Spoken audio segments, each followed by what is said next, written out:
nakabit po si Senator Ping na imbes na WPP, why don't we consider legislative immunity daw po muna para pwede pa rin mag-tell all the Discayas and other witnesses pero hindi magagamit to laban sa kanila. Sayang naman yung batas, di ba? Ba't natin ginawa yung batas kung hindi natin? Okay lang yung sinasabi niya, pero ito batas na ito eh. Wala namang kasiguruhan yung legislative custody. Samantalang ito batas na umiiral, ba't hindi natin paganahin?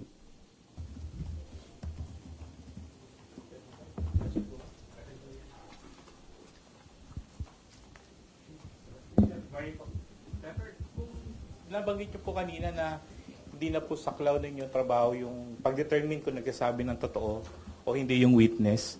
Then bakit po na contempt si Bryce Hernandez tsaka yung iba pang witness before? Hindi nagsasabi ng totoo. Kasi yung kay Bryce Hernandez, meron kaming dokumento na binigay mismo ng Okada. Yung ipinatalo niyang pera, napakarami. Merong 14 million, merong 15 million. Tapos meron siyang ginagamit na isang ID na inisyu ng LTO. Litrato niya pero ibang pangalan. So, sinasabi namin, hindi ba ikaw ito? Ito yung ipinanalo mo, ito yung pinatalo mo eh. Wala po akong alam dyan. Hindi ko po pera yan. Kapag ako po yung naglalaro, ang nagbibigay po ng pera yung boss ko, yung Alcantara. Ito yung pambabastos na sa harap namin. Nandito na yung katwiran eh. Yung kay Diskaya, lumabas siyang mag-isa. Hindi ko anticipated kung ano yung nilalaman ng kanyang ano eh. I have no right to judge. Sabi ko nga sa inyo, pag natapos na lahat ng investigasyon, isa yun, maring iba pa ang lilitaw. Sa korte na po, gagamitin po lahat yun. And the court is the proper place para i-determine po yung veracity or otherwise nung kanyang paglalahad. So, what do you make of the allegation of Bryce Hernandez na may mga senador na tumanggap din po ng kickback from the flood control projects? Ang pagkakaiba kasi, ako ayokong i-judge din yun. Ano? Ang sasabihin ko lang sa inyo, nung lumabas yung mag-asawang Diskaya, it was in response doon sa aking ipinload nung second hearing na kayo po, tulungan nyo kami. Baka gusto nyo magsabi na ng totoo, ang may papangako namin sa inyo, merong tayong batas na maaaring mag-cover sa inyo. You take advantage of this. Isipin po ninyo kako sapagkat maaring maharap kayo sa plunder kung sakasakaling dumating ang panahon, ito po yung may latag lahat sa korte. Baka po kako maging maganda para sa inyo. Walang madali. Pare-parehong mahirap to. Ngunit makakapamili kayo, maaring makaiwas kayo sa criminal prosecution. Maaring ang gawin na lang ng gobyerno ay civil liability na lang. So, in response to that, parang in-explore naming possibility, may lumabas nga. Ito nga yung Diskaya. Ang totoo nun, mayroon pa nga gustong magsalita pa, pero ang sabi ko nga sa kanila, mag-unahan kayo. Kasi kung halimbawa, ma-establish na namin na ito ay sapat na, hindi na namin kailangan yung iba, di ba? Kasi isa sa mga requirements ay yung masasubstantiate yung mga in material points, lahat ng mga premises. Kung na-establish na halimbawa sa magitan nito, kalabisan na yung iba pa. Kaya namin pinload yun. Ngayon, yung paglabas ni Diskaya, wala siyang, hindi siya under custody eh. Di ba? So, inaakala namin, voluntary talaga. Tsaka sumulat siya sa akin, talagang voluntaryo. Inamin niyang voluntaryo sa sarili nila na gumawa ng pagsasalaysay. Samantalang si Bryce Hernandez, under sa custody na siya ng Senate. Sa palagay mo, voluntary pa yon? Ako sa akin lang. Gusto kong ibalik sa inyo, voluntaryo pa ba yung kaya ka, nandun ka na gigisain ka na naman ng House of Representatives At meron nga mga nag-text sa akin na mga ibang tao na tumutulong sa ibang mga partido, meron daw mga congressman doon na nagsabi o nagsasuggest, maglaglag ka na rin ng ng mga senador para hindi kayo makontempt. So, malalagay sila sa pressure eh. So, kung tatanungin mo ako, palagay nyo ba kapani-paniwala? Hindi ko alam. Pero kayo ang makakapagsabi, alin ang mas magandang sworn statement? Yung hindi ka pa under custody o yung under custody ka na? Doon masasalamin mo ngayon kung alin ang mas voluntaryo. Alin ang mas totoo. Sir, hindi ba, Senator, mahalaga din yung ma-determine yung credibility ng isang nag-a-apply na witness? For example, itong Diskaya, si Sara Diskaya, puting asawa niya, they have been denying before that they own more than one company. Sabi nila yung Alpha and Omega lang yung kumpanya nila. Pero later on sa Blue Ribbon, inamin po nila na siyam yung pagmamayari nilang kumpanya. Alam mo, yun nga ang korte nang magdidetermine nun later on. Kami, nahangga lamang kami doon sa paggawa ng batas sapagkat ang aming direksyon is always in aid of legislation.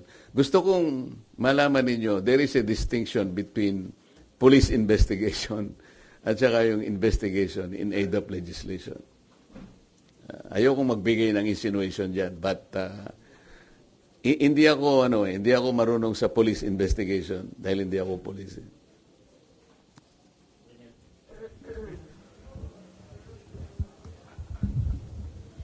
Hi sir, Daniel po from PTV4. Yes. Sir, ano po yung any thoughts lang siguro or nilook forward nyo dun sa tinayo po na Independent Commission for Infrastructure? Ateneo, ano yun? Independent Commission po. Yung ICI? Wala naman akong...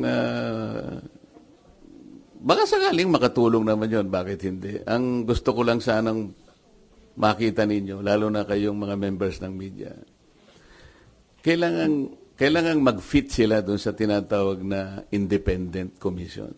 Sino yung magiging opisyal na hihirangin na magko-compose ng Independent Commission? How independent can they be? Yung probity na hinahanap, wala ba silang kulay politika? Sila ba ay magpapahayag na kahit kailan hindi sila tatakbo sa opisina ng pampolitika? Para sa ganon ay yung gagawin nila ay talagang independent of anything. Para paniwalaan. Kasi yun ang importante, kailangan paniwalaan. Pagkatapos, are they competent na makita ito? Gaano katagal? Kasi ang pinag-uusapan natin, kailangan matigil na kagad ito eh. Kung ang pag-uusapan natin ay yung ilang taon pa atras, baka mamaya makonsume na tayo lahat. Hindi ba dapat merong immediate na gagawin dito? Kaya nga yung sa amin, in aid of legislation, kailangang mailatag kaagad. Yung mga batas na kailangan, ma-address natin kaagad. Lamang, ang problema kapag ka-legislation, medyo matagal nga rin. Pero pagsikapan po natin, nabilisan, mapast-track natin, given the extent and magnitude of the problem ahead of us. Hi, Sen. In relation to his question po, sabi ni Senate Minority Leader Alan Cayetano po, magkakaroon daw po ng meeting ang Minority Bloc regarding po dyan sa pag-support po sa Independent Commission. At sabi po ni Senator Alan, susuportahan lang daw po yun kung, yung mga tinalagang miyembro ay malaya sa impluensya ng politika at malalaking negosyo. Kayo po, Sen, would you support the creation po ng Independent Commission for Infrastructure po? I will support the creation of that commission. Ang sabi ko nga, yung kailangan siyang maging independent talaga. Kagaya ng ipinahayag ni Minority Leader Alan Cayetano, tama lang talaga na makita talagang independent sila para maging malinaw, katanggap-tanggap yung resulta ng kanilang investigation. Otherwise, malalagay na naman tayo dun sa kalagayan na ipagkikibit-balikat lang sapagkat napolitika na naman tayo. Nag-meeting na po ba ang Minority Bloc o magmi-meeting pa lang po para pag-usapan po yan? Nakita ko sa thread, magmi-meeting pa lang kami. Pupunta ako mamaya.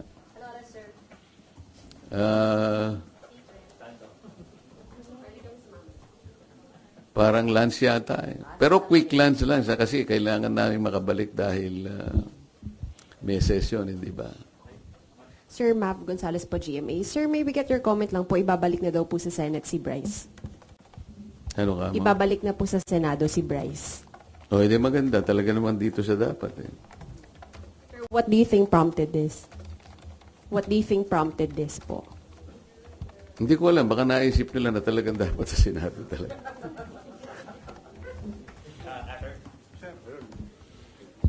Sir, good morning po. Asher Kadapan Jr. from UNTV. Sir, tanong lang, ano po yung recommendation na dapat na maging direction po ng Blue Ribbon Committee investigating the anomalous flood control project? Nakausap niyo na po ba si Senator Ping about it? Ano yung huling tanong mo? Nakausap niyo na po si Senator Lacson about it? Direction po lang. Kailangan ba kaming mag-usap? Kasi sila nga yung nagsasabi na mali daw ang direction ko. Baka sila yung tama yung direction. Tingnan na lang natin, di ba? Hindi ko kasi alam kung bakit sinabi ni SP Soto na tingin namin mali yung direction. Marami raw dissatisfied sa mga kasama namin.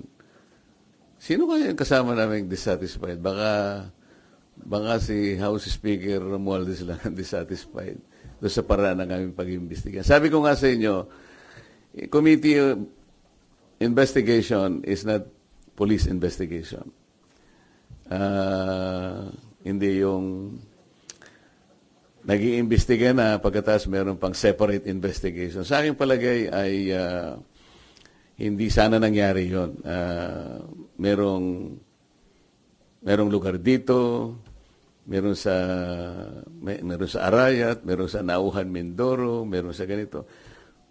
Bakit pa isa-isang ganon? Ano ba yun? Meron ng Blue Ribbon Committee. Ba't kinakailangan magsagawa pa ng individual investigation ang bawat isa sa amin? Meron naman kaming Blue Ribbon. What does that suggest to you? Kasi sa House of Representatives na kung saan nagtagal ako, pagka yung isang subject matter tinitake up na sa committee, wala nang nagpe-privilege speech. At least sa House of Representatives. Sa Senate siguro baka wala namang rules na gano'n. Pero sa tingin ko, kahit na walang rules dito, pagka tinitake up na sa Blue Ribbon Committee, I think the common decency requires na wala na dapat yun. Kasi parang nagpapaligsahan. Hindi maganda. Sen, last lang po sa akin. Bukod po sa pagkompronta, sabi niyo kay SOJ Remulla, meron po ba kayong ibang mga plano pang gawin to pursue providing protection sa mga diskaya, or are you still going to pursue it? Yun lang ang alam ko kasi yun ang nasa batas lang eh. Kasi baka kung meron pa akong gagawin, sasabihin nila, kinakatigan siya o inaapoyohan. Ayaw kong isipin ninyo na meron akong kinakampihan dito. As chairman, kailangan maging neutral ka eh. Alam mo yung problema ko nung nag-hearing ako sa Blue Ribbon? Ang problema ko yung mga kasama ko nga. Kung paano ko mamamanage yung time. Lahat gustong magsalita. Walang focus, di ba? Halimbawa, ang tinutukoy ng isa dito, pagkatapos magsasalita yung isa, doon ang tanong niya. So, yun pala yung nakita ko, yun pala yung pinakamahirap na challenge para sa akin. Hindi yung pagtatanong mismo, o kung paano mo i-manage ang mga kasama mo. Kasi iba't iba yung pinanggagalingan nila. Kaya kung iisipin mo, kung kailangan maging focus kayo dahil kukunti yung panahon, medyo hirap ka pagka yun ang issue. Sir, Mary Reyes from One News One PH po. Over the weekend po, meron pong umuugong na may kudeta daw po laban kay SP Soto. May nagsasabi rin po galing daw po sa Duterte Block yung move na to. Your comments po. Hindi ko naman alam yan. Hindi naman ako chismoso. Pero Sen, wala po bang kuda na nabubuo po ba ngayon o may info po ba kayo? Ako wala, baka ikaw meron. Sabihin mo nga sa akin. Chika, ano lang po tayo. Thank you, Sen. Sir, sabi niyo mahirap yung pag-manage nung kayo ay Blue Ribbon Committee. Nakita mo Chair. naman di ba? Yes, sir. Meron kang pinupunto dito. Tapos biglang sasabihin siya, ang pinakamahirap dito, biglang may mag-i-intervene. Mr. Chair, may I intervene? Of course, yung papayagan ako. Yun ang marami. Kaya kung minsan may nagseselos, ikaw kanya, hindi ka naman fair salita na salita. Paano mong gagawin? Ng intervene ito, papayagan pagkatapos. Tapos yan naman, nandun pa siya rito.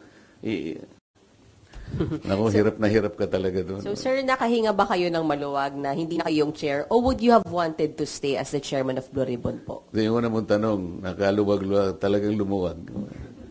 Nung ako'y pinalitan na, yung paghiga ko sa kama, nakatulog agad ako. So, ayaw nyo na rin, sir? O would you have wanted to stay, sir, as the chair? Siyempre, kung ako yun, mandato yun ang tungkulin natin. Hindi naman tayo umaatras sa tungkulin.